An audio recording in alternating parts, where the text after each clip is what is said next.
Bonjour José Darigo. Bonjour. La question, faut-il quitter Marseille? Insécurité, corruption, immigration. Marseille préfigure-t-elle la France? Livre aux éditions L'Artilleur.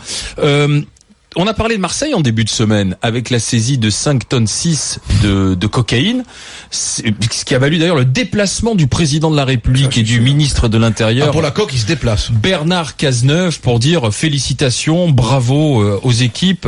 La drogue, c'est l'un des problèmes de Marseille. C'est ce que vous appelez vous-même l'ordre narcotique. Oui. José Darigo. Oui, d'abord je voudrais dire que c'est pas nouveau puisque j'ai moi-même dénoncé le 28 octobre 1984, il y a un peu plus de 30 ans, une saisie de 10 tonnes sur le port de Marseille, une saisie de hashish de 10 tonnes sur le port de Marseille. Donc c'est pas nouveau, ce problème dure depuis de très nombreuses années. Il semblerait que la police marocaine ait des velléités plus offensives. C'est ce que nous a dit en tout cas le patron de l'Office central de lutte contre le trafic des stupéfiants.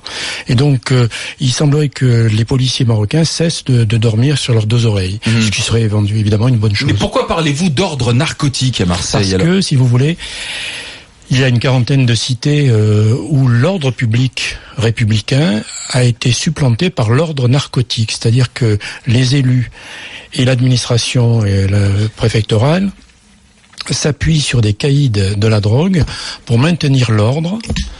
C'est-à-dire que, si vous voulez, c'est la règle de l'omerta, c'est une règle mafieuse du silence qui est imposée à tous ceux qui dérogeraient au clan et surtout au plan stup. Voilà, c'est l'ordre des stupéfiants qui règne, avec évidemment le trafic et tous les profits qui sont générés par ce trafic. Il faudra qu'un jour, cette gangrène du trafic de drogue soit éradiquée.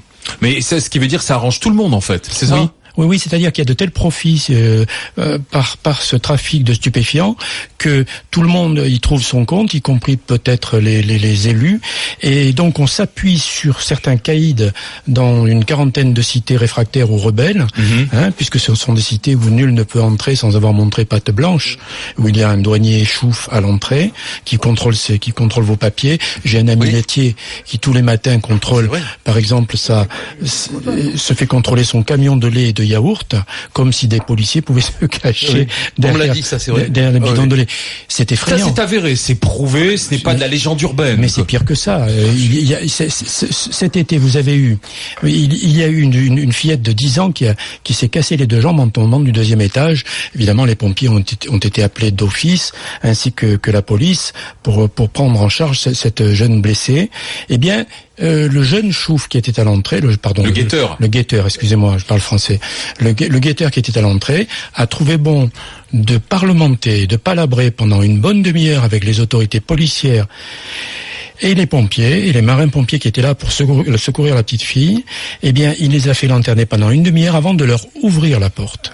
J'ai un ami policier qui était là, qui rongeait son frein et qui m'a dit j'avais du mal à maintenir mon calme. Alors, il y a une question de Jacques Maillot déjà là-dessus. Jacques, parce que je te voyais réagir. Non mais... par rapport à ce que vous dites, à quoi servent les déplacements des politiques? Mais quand je vois le nombre de déplacements, là, le dernier par le président de la République qui a accompagné le ministre de l'Intérieur, mais le gouvernement, une fois, est venu presque au grand complet à Marseille. Il y a eu plusieurs conseils interministériels. L'engagement du Premier ministre, l'engagement d'une dizaine de ministres. Mais alors, ce sont peut-être des effets d'annonce, des postures. Vous savez, on en a l'habitude à Marseille. Gilbert Collard connaît ça très bien. C'était pareil avec la droite. Vous savez, Sarkozy, qui a mené ses préfets, etc. Donc, on a l'habitude à Marseille parce que ce n'est suivi d'aucun effet. Donc, ce sont des effets d'annonce purs. Et en ce qui concerne, en revanche, Monsieur Ayrault, qui lui n'était pas un homme de posture, je pense, Jean-Marc Ayrault, qui a fait à mon avis un travail excellent sur Nantes. Eh bien, il a dit quelque chose qui est passé totalement inaperçu à Marseille. Il a dit, c'est une ville qui est comme comment dirais-je, qui souffre de non-assistance à personne en danger. C'est-à-dire, il a dit quelque chose de très très simple. Il s'est rendu compte que des millions d'euros de la politique de la ville n'étaient pas distribués à Marseille en raison de zizanie entre la droite, la gauche, les élus internes, le centre, le milieu, etc. Et que ces crédits allaient être reversés à l'Europe parce qu'ils n'avaient pas été utilisés. Maintenant, il n'y a que de la droite à Marseille. Donc, oui, vous avez toujours la gauche quand même. Bon, je pense, vous savez toujours. C'est ce que vous appelez le système GG. Alors, c'est pas GG comme grande gueule, c'est Godin-Guérini, quoi. Oui, ça n'a rien à voir avec c'est ce que vous Godin. racontez Mais dans ce sont les votre... mêmes initiales puisque c'est le système Godin-Guérini qui gangrène Marseille depuis des lustres, que ce soit la droite ou la gauche. Oui. Ils se C'est le partagent système les de fer postes. qui continue, quoi. C'est le système de fer qui continue. Et il faudrait absolument, si vous voulez créer à Marseille, à mon avis, une association transversale hors politique pour renverser le système GG, hein, et donc un système, si vous voulez, qui ne permet pas d'exprimer toutes les potentialités Madame Vassal de Marseille. est dans le système GG, la présidente du conseil départemental. Tous les politiques de Marseille qui sont inscrits à l'UMP, au PS ou dans d'autres partis sont partie intégrante du système GG. C'est-à-dire c'est comme si vous voulez une toile d'araignée. Michel Pezet n'était pas dans le système GG. Non, écoutez, il y a des initiatives. Monsieur Maillot. Il y a des initiatives. Bien sûr qu'il y était. Il y a des initiatives actuellement. Bien sûr. Je vous parlais de Michel Pezet. Il fait partie avec Pierre Orsatelli, qui a travaillé avec Jacques Delors, d'une association qui s'appelle Dégageons l'horizon, et qui va peut-être supplanter le Parti socialiste, parce que ce sont des gens comme vous et moi qui pensent de façon républicaine. Vous voyez. Et donc je pense qu'il y a d'autres initiatives avec Muselier à droite, avec Omar Djelil qui a fondé une association qui s'appelle Après. Toutes ces associations, si on arrivait à les coaliser, elles permettraient peut-être de mettre en marge le système GG. Alors justement, parce que vous dites, la question c'est faut-il quitter Marseille? Et à vous lire, c'est un livre grande gueule. Moi je trouve que parfois même il est raciste, votre livre. Non. Je vais vous le dire. Attends, c'est une impression. J'ai lu le bouquin hier soir, je me suis penché longuement là-dessus. Tu as la chance d'être lu par un antiraciste. Alors, c'est bien. Non mais pourquoi? C'est bien. Attends, permets que je m'exprime, mon cher Gilbert. Si je dis que je l'ai trouvé parfois raciste, je vais citer une phrase. Marseille, c'était la bouillabaisse, le cabanon, le pastis, la pétanque, la voile et le ballon. C'est devenu le couscous, le manioc, le voile, la mosquée, la CAF, le rap et le RSA. Voilà ce que vous écrivez, José Larrigo. Parce que je me rends compte, si vous voulez, qu'une grande partie des quartiers nord de Marseille est en train de basculer sous l'emprise et le prosélytisme des fanatiques de la soumission. Marseille, actuellement, c'est une menace qui pèse sur elle, risque, de basculer sous l'emprise du salafisme et des islamistes radicaux. Pourquoi je dis ça? Parce que, vous ne le savez peut-être pas, mais des tentatives d'attentats ont été déjouées sur Marseille, grâce à Dieu. Il y a aussi, si vous voulez, le problème actuellement des musulmans qui sont appelés à manifester, notamment par le Conseil français du culte musulman, lorsque des attentats se produisent en France. Je suis allé lorsque Hervé Gourdel a été assassiné en Algérie, à la manifestation sur 400 000 musulmans, comoriens, algériens, marocains, français. Il y en avait 49. Je les ai comptés. Ils étaient 49. Pourquoi? Parce qu'ils ont peur. C'est encore une forme de caïda, mais religieux cette fois. Ils ont peur de l'égorgement. Ils ont peur des représailles des salafistes. Non, mais attendez, vous êtes en train de dire qu'il y a un règne de la terreur sur la communauté musulmane marseillaise de la part d'un groupe de personnes. Absolument. C'est pas que marseillaise, mon pauvre ami. Absolument. Pas que marseillaise. Non, mais vous avez, il y a des preuves, des rapports, mais tout c'est écrit, dit noir sur blanc.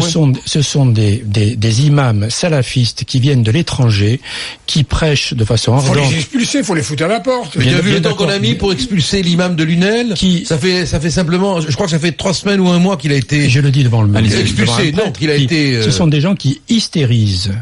Au lieu de créer des traits d'union œcuméniques, voyez mon père, qui hystérisent les quartiers nord et qui risquent de créer des tensions telles entre la communauté musulmane et la communauté européenne, catholique, juive. D'ailleurs, les juifs quittent Marseille par milliers, ils font leur alia. Il faut savoir que les juifs ont la hantise de la submersion, ils ont la hantise de la submersion. Par milliers depuis 2014, personne ne le sait, les juifs quittent Marseille, sans rien dire, en toute discrétion. Pourquoi les jeunes quittent Marseille? Ils ne trouvent pas d'emploi. Il y a un énorme chômage à Marseille. Vous avez une gouvernance totalement incapable à Marseille, de politiques totalement incapables qui ont ruiné cette ville. Il faut mettre Marseille sous tutelle avec des grands administrateurs d'État totalement impartiaux qui distribuent la manne publique à ceux qui en ont besoin, mon père, à ceux qui en ont besoin, à ceux qui en ont le plus besoin, de façon équitable. Parce qu'il y a le feu à Marseille comme en 1938. Comme en 1938, lorsque le feu a détruit les nouvelles galeries sur la Canebière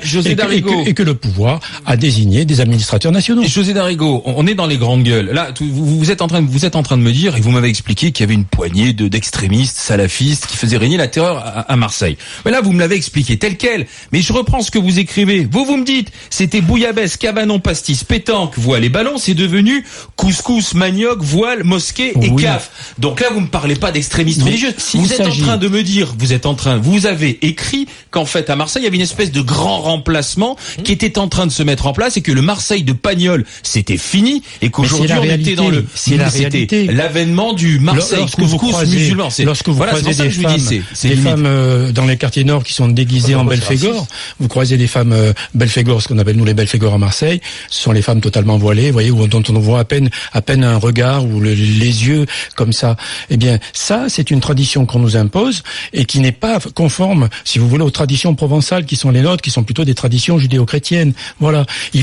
Écoutez, monsieur, moi je vais être très clair avec vous, monsieur Marchal, puisque vous êtes dans les grandes gueules, moi je vais vous dire ce que je pense du système GG et du système salafiste. Alors GGS alors. Si demain, par malheur, Notre-Dame de la Garde, qui est l'emblème majestueux de Marseille, si Notre-Dame de la Garde devait devenir Notre-Dame d'Alla-Garde, vous êtes dans le fantasme complet. Alors là, les Marseillais prendraient le chemin de l'exil. Je vous l'assure, monsieur Marchal, les Marseillais partiraient dans des isolats franco-français du sud-ouest ou de Bretagne pour retrouver la France qu'ils ont connue. Non mais José Darrigo, vous êtes dans le fantasme complet. Vous êtes en train de fantasmer sur Notre-Dame de la Garde qui pourrait s'appeler à la Garde. C'est à la limite de la diffamation, du fantasme du grand remplacement et de l'invasion musulmane. Mais c'est pas l'invasion, c'est une immigration invasive. Vous ne pouvez pas rentrer, vous ne pouvez pas faire rentrer 2 bouteilles d'eau là où il n'en va qu'un litre. Le problème majeur de Marseille, c'est que vous avez... Marseille a toujours été une terre d'immigration, de brassage culturel. Vous avez actuellement, il faut s'appuyer sur eux, des Arabes patriotes à Marseille. Ce sont les plus patriotes parce qu'il y a une inversion de patriotisme. Pas du tout. Écoutez-moi bien. Vous allez voir. Les Arabes patriotes sont français comme nous. Vous avez raison. Mais ce que je veux dire, c'est qu'ils sont plus patriotes que nous, anciens immigrés. Moi, je suis immigré italien. Gilbert, je sais pas si tu es immigré, toi, je sais pas trop. De Lorraine. Je sais pas. Enfin, il y a beaucoup d'immigrés à Marseille. Les Grecs, les Italiens, les Espagnols, les Arméniens se sentent de moins en moins français, alors qu'ils ont été passionnément français. Mon père était passionnément français. Je le suis de moins en moins. Pourquoi? Parce que je me sens étranger. On n'arrête pas de dire fier d'être Marseillais à Marseille. Je me sens quelles que soient les couleurs de peau et quelles que soient les confessions. Comme des milliers de Marseillais, je me sens de plus en plus étranger à ma terre, parce que je me sens, si vous voulez, étranger à toutes ces traditions, qu'on souhaite nous imposer et qui n'ont rien à voir avec Marseille, rien à voir avec les catholiques, rien à voir avec les juifs, rien à voir avec les protestants, rien à voir avec les bouddhistes. Voilà. Jacques. Si, mais quand même, il y a des choses qui se passent à Marseille. Le port fonctionne quand même mieux. Avec la CGT, oui, merci. Non, mais vous allez voir ça, monsieur Maillot, vous allez voir fin septembre, les manifestations. Marseille sera fluorescent, je vous l'annonce, avec la crise de la SNCF. Pour les croisières, des travaux. Oui, vous avez raison. Pour ce qui est des croisières, c'est tout à fait exact. Je sais de quoi je parle, j'y suis allé. Bien sûr. Je trouve qu'il y a eu vraiment des progrès qui ont été faits formidables dans le fonctionnement du port. Dans l'accueil des croisiéristes. Là, ils ont mis le paquet, je peux vous le dire. Marseille connaîtra le meilleur et le pire. Le pire. Je crois que c'est un des scénarios qu'il faut retenir. Proposition. Il faut qu'il y ait un système d'alarme sociale et vous venez de parler de la CGT. C'est possible, à mon avis, de passer un accord au niveau du port. Parce que le port, faut quand même voir, on est en 6e position. Gênes est devant nous, comme vous savez. Barcelone est devant nous. On s'est fait tailler des croupières. Mais pourquoi? Vous êtes Marseillais, monsieur Maillot? Non, mais je vous explique pourquoi j'ai fait une petite mission, avec des propositions, pour développer. Et je me suis rendu à Marseille, de même que je vais faire des propositions sur Nice, etc. Mais non, absolument. Il n'est pas normal qu'à Marseille, les syndicats, quand même, il y a eu des travaux phagocytent les pouvoirs. C'est pas normal. J'essaie de trouver quelque chose de positif à Marseille. Il y a des choses positives. Vous le dites dans le bouquin. Mais moi, je reste sur ce qui est le cœur de votre livre et qui provoque la polémique. José Darrigo, faut-il quitter Marseille? Insécurité, corruption, immigration. Marseille préfigure-t-elle la France? Édition L'Artilleur. Des questions du Père Gourier, questions de Gilbert Collard. J'en ai beaucoup d'autres à vous poser. On est dans les grandes gueules. À tout de suite. Un grand oral des GG avec ce livre grande gueule. José Darrigo, faut-il quitter Marseille? Insécurité, corruption, immigration. Marseille préfigure-t-elle la France? J'ai cité quelques propos limites, d'ailleurs. Moi, j'ai trouvé très limite ces propos. Ce que je vous dis, on est quasiment sur du racisme. C'est ce que je pense. Vous avez répondu, José Darrigo. Père Gourier. Et ensuite, question de Gilbert Collard. Père Gourier. Non, j'avoue, je trouve ça assez effrayant, mais j'ai envie de dire, à qui profite le crime? C'est-à-dire qu'il y a un système, vous mettez en avant un système GG, ok, mais pourquoi? C'est un avantage économique? C'est quoi l'avantage? À qui profite tout ça? Et ce système n'a aucun avantage, mon père. Il n'a aucun avantage, sinon ça se saurait. Sinon, certains, fatalement. Sinon, le délitement de Marseille, ils l'ont mis en place. Mais non, mais ils l'ont mis en place parce que c'est le système clientéliste habituel qui permet d'avoir des obligés qui votent toujours pour eux, qui donc font fonctionner le carriérisme, et tout ça n'a pas de fin. Tant qu'on n'aura pas mis en place le mandat unique non renouvelable, voilà, à ce moment-là, on reverra, on permettra, voilà, à ce moment-là, on y va dans cette direction. Je l'espère. Mais vous me dites à qui ça sert? Mais ça leur sert à eux. Ils se servent de Marseille, ils se servent de la politique, sans servir les Marseillais. Moi, je vous garantis que les quartiers nord, il y a des choses formidables à faire. Il y a des potentialités formidables avec des jeunes qui sont complètement délaissés. Mais moi, mon père, vous ne pouvez pas apprécier ce bouquin. Pourquoi? Parce que je suis pas un tisseur d'unité, je suis pas comme vous, je suis pas un artisan de plaie. Non, mais il faut être lucide. Je suis pas prêtre. Il faut être lucide. Je suis là pour porter la plume dans la plaie. Ce que je fais ne plaît pas, j'en ai conscience, je suis moi-même un paria, comme d'autres ici, mais je m'en fous. Mais je m'en fous. Pourquoi? Parce que je dis la vérité, mon père. Ça plaît ou ça plaît pas. Vous dites, vous écrivez parmi les atouts de Marseille, vous dites quand même, parce que si le livre dresse un certain nombre, fait un constat, d'après vous, c'est votre analyse de ce qui aujourd'hui mine et ruine Marseille, vous dites parmi ces atouts, ne pas oublier que Marseille c'est le premier pôle universitaire d'Europe. C'est exact. Et que même en étant le premier pôle universitaire d'Europe, c'est une chance, c'est un atout qui devrait faire décoller Marseille. Mais il n'y a pas que ce, il y a le pôle culturel. Marseille devrait être un des phares culturels de l'Europe si on permettait à toutes les initiatives d'être déployées et de se développer. Le problème de Marseille, c'est qu'elle est gangrénée par ce clientélisme qui la corsette, qui l'étouffe. Ça suffit le clientélisme. On va en sortir parce que les Marseillais n'en peuvent plus. Mais le clientélisme, les citoyens marseillais, mais de droite. Mais pourtant, Jean-Claude Godin, il a été réélu. Il faut libérer. Oui, mais il a été réélu. À l'âge de Godin, il pourrait prendre un peu de distance par rapport au clientélisme. Je suis d'accord avec vous. Je suis d'accord avec vous, mais ce n'est pas le cas. Ce n'est pas possible parce qu'il est lui-même impliqué dans le système. Regardez ce qui s'est passé au municipal. Il a trouvé le moyen de s'allier avec Lisette Narducci, les radicaux de gauche, tout ça dans un bar louche du panier. Enfin, je vous raconte pas Marseille, mais vous avez compris. Oui, si, j'ai compris, là. Pour revenir à ce que disait Alain Marchal, qui est très important, c'est qu'il y a des atouts à Marseille.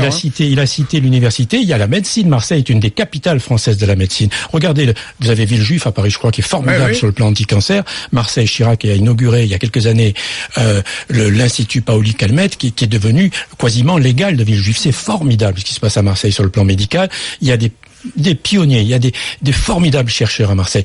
Mais eux aussi sont prisonniers du système GG et ils ne peuvent pas déployer leur Voilà, moi ce que je voudrais comprendre, c'est que ce système clientéliste, il a souvent été dénoncé, ça a d'ailleurs valu des ennuis à quelques responsables socialistes lorsqu'ils ont essayé de s'y attaquer. On se souvient notamment d'une visite grande gueule d'Arnaud Montebourg sur place, ce qui ne lui a pas valu que des amis du côté de Marseille. Et moi ce système clientéliste, moi je voudrais savoir comment il fonctionne, parce que dans le triptyque qui mine Marseille, insécurité, corruption, immigration, finalement, c'est ce système clientéliste profite de l'insécurité, de l'immigration et de la corruption. Parce que vous dites, Marseille, ça a toujours été le brassage des populations. Sauf qu'aujourd'hui, le brassage n'existe plus. Ce sont des strates ethniques qui cohabitent. C'est-à-dire, Marseille est devenu non pas un ensemble de communautés qui vivent ensemble, mais plutôt qui vivent chacune de leur côté. Elles vivent dos à dos. Alors qu'elles ont vécu côte à côte, longtemps. Ces vagues successives d'immigration ont transformé Marseille en machine à intégrer. Marseille a toujours été, vous avez raison, une machine à intégrer formidable d'ailleurs, et puis il faut s'en féliciter. Mais la saturation est arrivée. Les Roumains, les Turcs qui arrivent en masse, tous ces gens, donc ces clandestins. Monsieur Maillot, savez-vous que les clandestins marocains, moi j'appelle pas les migrants, j'appelle les clandestins marocains et les clandestins algériens se battent tous les soirs dans le quartier Noailles à coups de sabre pour conquérir le trafic des cigarettes. Et vous trouvez ça normal, vous, à Marseille, en plein cœur de Marseille? C'est pas possible, ça suffit, ça. Donc il faut arrêter. Il faut arrêter avec les clandos, ce que nous appelons les clandos, parce que les Arabes bien installés les foutent dehors et ils les éliminent à coups de batte à la place des CRS. D'ailleurs, ils se font arrêter pour ça. Mon ami Omar Djelil qui se bat le soir dans le quartier de la Porte d'Aix contre les clandestins qui menacent les commerçants arabes régulièrement installés avec leurs produits de vol et leurs butins, et qui leur promettent de leur mettre le feu s'ils les laissent pas s'installer devant, tous ces gens-là, il faut les neutraliser. Mais la police, quel est son rôle? Parce que vous l'évoquez, cette police, justement, elle est absente. Vous parlez de la brigade anticriminalité, vous parlez des CRS, vous parlez des gendarmes aussi. Il y a des préfets musclés, c'est arrivé. Je parle des CRS et des gendarmes parce que ce sont les forces de police qui, éventuellement, si l'apocalypse devait se produire à Marseille, si des affrontements ethniques devaient avoir lieu, si une guérilla urbaine devait se déclarer à la suite de certains attentats, à ce moment-là, ce sont les gendarmes et les CRS qui seraient à même de défendre la ville et de lutter contre les encapuchés. Ceux qui sont là et qui sont oisifs et qui trafiquent, quoi. Voilà. Tu vois, moi, bon. Ce que dit José, que je connais depuis longtemps, est tout à fait vrai. Bon, mais il faudrait le même livre dans le Gard et ailleurs, quoi, parce que ce sont des situations identiques qu'on vit et qui m'amènent à poser une seule question. Comment expliquer, alors que je sais que ce que tu écris est vrai, parce que je l'ai vu. On n'est pas obligé de me croire. Je l'ai vu, je sais, les scènes que tu décris, on me les a racontées, j'en ai vu. Je sais parfaitement qu'on n'entre pas dans une cité sans passer par le contrôle. Bon, tout cela est vrai. Pourquoi la presse n'en parle-t-elle jamais? On parle régulièrement, on a fait des dizaines de sujets dans les GG, nous, ici. Mais il y a eu des reportages divers. Mais je lui pose, il y a eu des compléments d'enquête, des reportages. Tout ceci. Mais vous permettez, je lui pose une question sur la presse de M. Bernard Tapie, j'ai le droit? Oui, bon, c'est pas de vous que je parle. Arrêtez d'avoir comme ça. Après, Bernard Tapie, c'est la Provence, c'est ce que tu dis. Arrêtez d'avoir la susceptibilité à fleur de peau. Oui, c'est ce que je dis. Absolument, voilà. Là, je pose une question sur la. Je pense qu'il faut pas être injuste. Il faut pas être injuste avec les journalistes de Marseille. Je crois qu'ils font ce qu'ils peuvent dans un milieu très difficile. Et contrairement à ce que tout le monde imagine, Bernard Tapie laisse une liberté totale à ses journalistes. On me l'a dit. Lui qui déteste les journalistes, qui les traite comme des serpillères, eh bien, il ne les maltraite pas du tout, puisque là, il les laisse s'exprimer librement.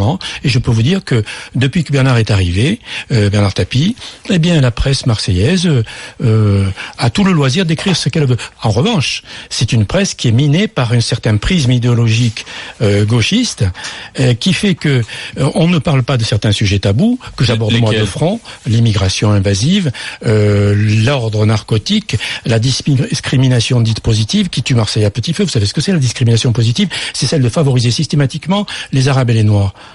Comme s'ils étaient débiles. Moi, je donne des cours de communication à l'université d'Aix. On me demande d'être cool avec eux. Jamais de la vie. Je les réunis, je leur dis, écoutez, vous êtes noirs, vous êtes arabes, vous serez notés comme les autres. Vous serez notés. Qui demande ça? Vous serez notés selon votre mérite. Parce que sinon, c'est une double insulte à vos capacités et à vos origines. Et ils le prennent très bien. Qui le demande? Marseille. Non, mais qui demande ce favoritisme, cette discrimination positive?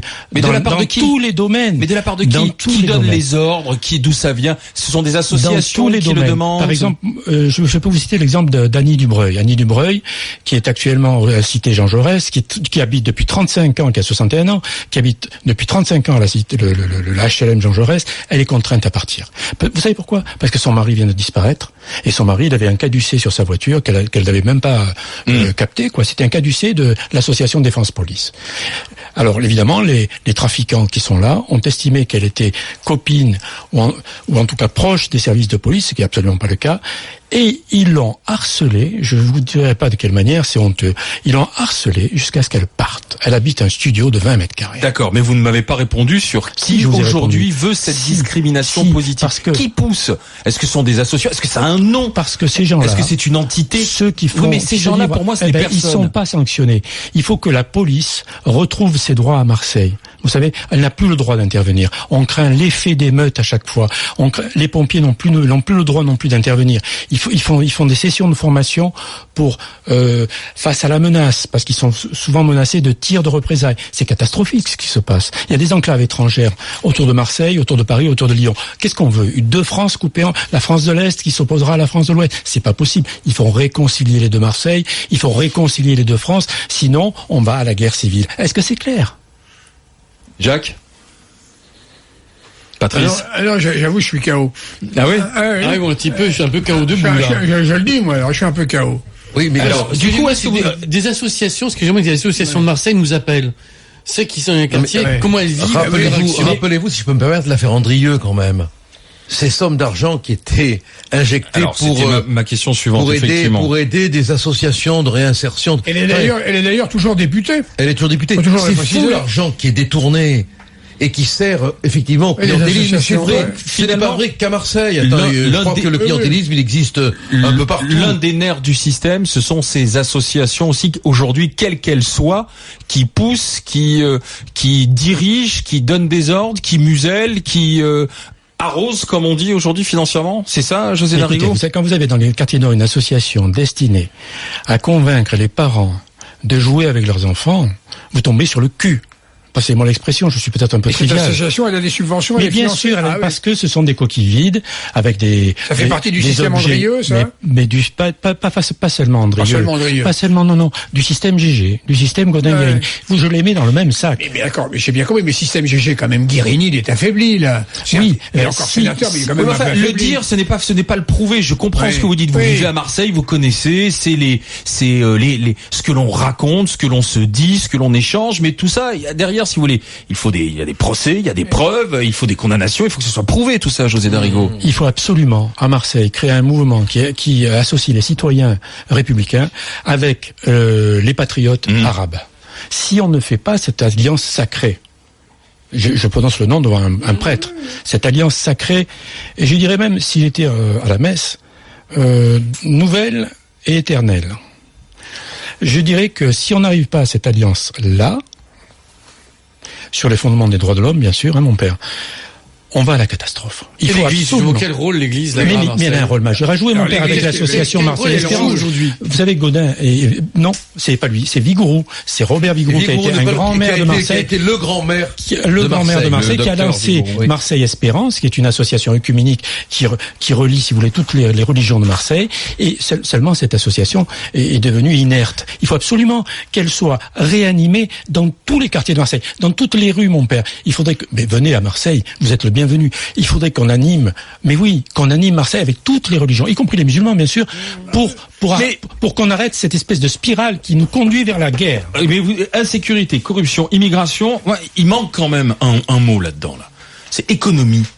Alors l'économie, le problème, M. Marchal, est-ce que le chômage, vous l'évoquez, mais je trouve trop rapidement dans votre livre, vous bornez à l'insécurité, le culte musulman, parce que il y a des entreprises à et Marseille. les étrangers, vous avez des grands entrepreneurs à Marseille qui pourraient prendre sur le toit. Vous avez Hervé Balladur, qui est un des neveux d'Édouard, qui était formidable. Hervé Balladur, Raymond Vidil, Marc Pietri, Saadé, vous en avez plein de grands patrons formidables. Pourquoi on les mettrait pas dans une cellule économique qui pourrait gérer Marseille, qui pourrait gérer Marseille, et là on aurait des gens capables qui pourraient permettre à Marseille de se développer sur le plan économique. Mais bon, le problème c'est pas seulement le chômage, c'est le problème de l'excuse sociale. Le problème c'est l'angélisme judiciaire, Monsieur Marchal. À Marseille nous avons des taubira partout, des gens qui sont là, c'est le tape-fesse.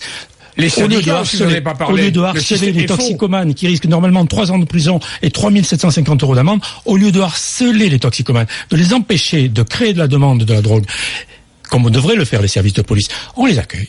C'est le supermarché, allez-y, et quand la police arrive, c'est le tape-fesse, qu'ils appellent le tape-fesse, le rappel à la loi, et c'est fini. C'est pas possible. Marseille, le cannabis a été dépénalisé depuis 15 ans. Alors, voilà. José Darigo, avant de vous poser la question qui est celle de votre livre, parce que je vais vous la poser personnellement, faut-il quitter Marseille et allez-vous quitter Marseille, on va passer au GG Tweet, un GG Tweet spécial Marseille, avec un certain nombre de noms de personnalités, voir comment vous réagissez avec ces personnalités qui sont toutes marseillaises. Patrick Menucci.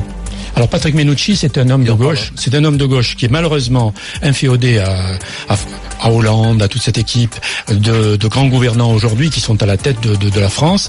Et donc, il paye un peu son allégeance à François Hollande. Il a rompu avec le système GG. Non. Ben oui, au début, il voulait, monsieur. Mais après, c'est ce qu'il a dit ici. Oui, mais après les primaires, alors qu'il incarnait la rupture, il a ressombré, je dirais, dans toutes les petites magouilles politiciennes pour accueillir les candidats des autres quartiers. Samia Ghali. Samia Ghali est une sénatrice socialiste de Marseille qui voulait l'armée dans les quartiers nord. C'est une excellente élue. Ce qu'elle ne sait pas, c'est que l'armée n'a pas à intervenir parce que nous ne sommes pas en guerre et que ceux qui doivent intervenir dans les quartiers nord, ce sont prioritairement les CRS, les compagnies républicaines de sécurité et les gendarmes, et notamment les gendarmes mobiles. Et ils le feront de façon très professionnelle puisqu'ils ne cessent de s'entraîner à ces combats de rue, à Saint-Astier près de Périgueux et dans l'Aisne du côté de Sissonne. Stéphane Ravier, maire Front National du 7e arrondissement. Je vais vous asseoir. Restez assis, monsieur Marchal. Il a été élu par les Arabes. Le jour où il est arrivé. Alors, c'est pas mal, il a été élu par les Marseillais. Le jour où il a été intronisé, il a été intronisé avec les you-you de circonstance. Pourquoi? Parce que les Arabes des quartiers nord en ont par-dessus la tête du système GG, du système clientéliste et surtout de ce mépris, de cette indignité qu'implique ce système d'allégeance. Donc par une communauté, c'est ce que vous me dites. Il a été élu par les Arabes des quartiers nord. Oui. Le MUSEM. Alors le MUSEM, c'est quelque chose d'extraordinaire. Mais c'est quand même une coquille vide. C'est extraordinaire sur le plan architectural. Oui. Mais ça a la gueule, hein. Ça a une gueule fantastique. Vous êtes d'accord. Et en plus, il relie deux quartiers, c'est très bien fait. Mais malheureusement, je dirais à l'intérieur, ce sont des expositions un peu bâtardes. Pape Diouf. Excellent. Il encore un qui a fondé une association qui s'appelait Nouvelle Donne, qui cherche à sortir du système droite-gauche, du système GG, du système clientéliste. Nouvelle Donne, c'est à gauche, c'est la route. Mais oui, mais peu importe, monsieur Maillot. Pour les auditeurs. Mais peu importe, il travaillera très bien avec Muselier, avec Pesé. Très bien. Mais voilà, donc il n'y a aucun souci. Pour Marseille, il travaillerait pour Marseille. Mais c'est pas. Et puis, écoutez, Diouf, il n'a pas besoin d'argent. C'est donc on peut lui faire confiance. Je pense il peut faire l'avenir de Marseille, Diouf. Oui. Ah oui, ça peut être. Diouf peut incarner l'avenir de Marseille. Mais bien sûr, lui et d'autres, lui et Pesé, et Muselier, et Gilles. Mais bien sûr, et Muselier aussi. Ah bon. Mais il faudrait un rassemblement œcuménique, c'est ce que vous dites. Je peux vous dire que Pesé et Muselier se sont parlé souvent. C'est pas l'avenir, hein. Mais c'est bien. Mais José, arrête de parler de Pesé, il est complètement momifié. Mais c'est pas vrai, parce qu'il a complètement compris. Mais il a raison, il s'était opposé à Defer. Mais oui, mais bien sûr. Courageux face à Defer. Attends, courageux, il s'est comporté vraiment d'une manière. Alors là, je l'ai vécu l'épisode. Gilbert, il ne faut pas être partisan pour sortir Marcel Vallas. Il s'est vendu d'une manière inacceptable sur le plan moral. Un dernier nom qu'on n'a pas évoqué, l'OM. L'OM, malheureusement, est sous l'emprise de supporters patentés. Comme il y a des commerces patentés, il y a des supporters patentés à Marseille. Il y a un réseau d'influence qui s'exerce sur l'OM, je n'en dirai pas plus. Mais je suis de tout cœur avec tous les enfants. Mais faut que Margarita mette de l'ordre là-dedans. Qui adorent l'OM et qui aimeraient le voir surnager mieux qu'il ne le fait aujourd'hui, puisqu'il est, remarquez-le, il est constamment à la 3e, 4e, 5e place, pour qu'il y ait à ce moment-là un maximum de transferts, et c'est que ce maximum de transferts profite à un maximum de gens. La question donc, José Darigo, faut-il quitter Marseille? Allez-vous quitter Marseille? Je ne quitterai Marseille que si les salafistes et les fanatiques de la soumission m'imposent de le faire. Je ne quitterai jamais Marseille, sauf dans l'hypothèse où les fanatiques qui sont actuellement à l'œuvre dans les quartiers nord gagnent la partie. Je compte absolument sur les Arabes modérés, les musulmans modérés, pour arriver à éradiquer ce fléau. José Darigo, insécurité, corruption, immigration, c'était le livre grande gueule. Le père Gourine n'en est toujours pas remis, le père Patrice Gourine. C'est vrai, c'est quand même un choc, hein.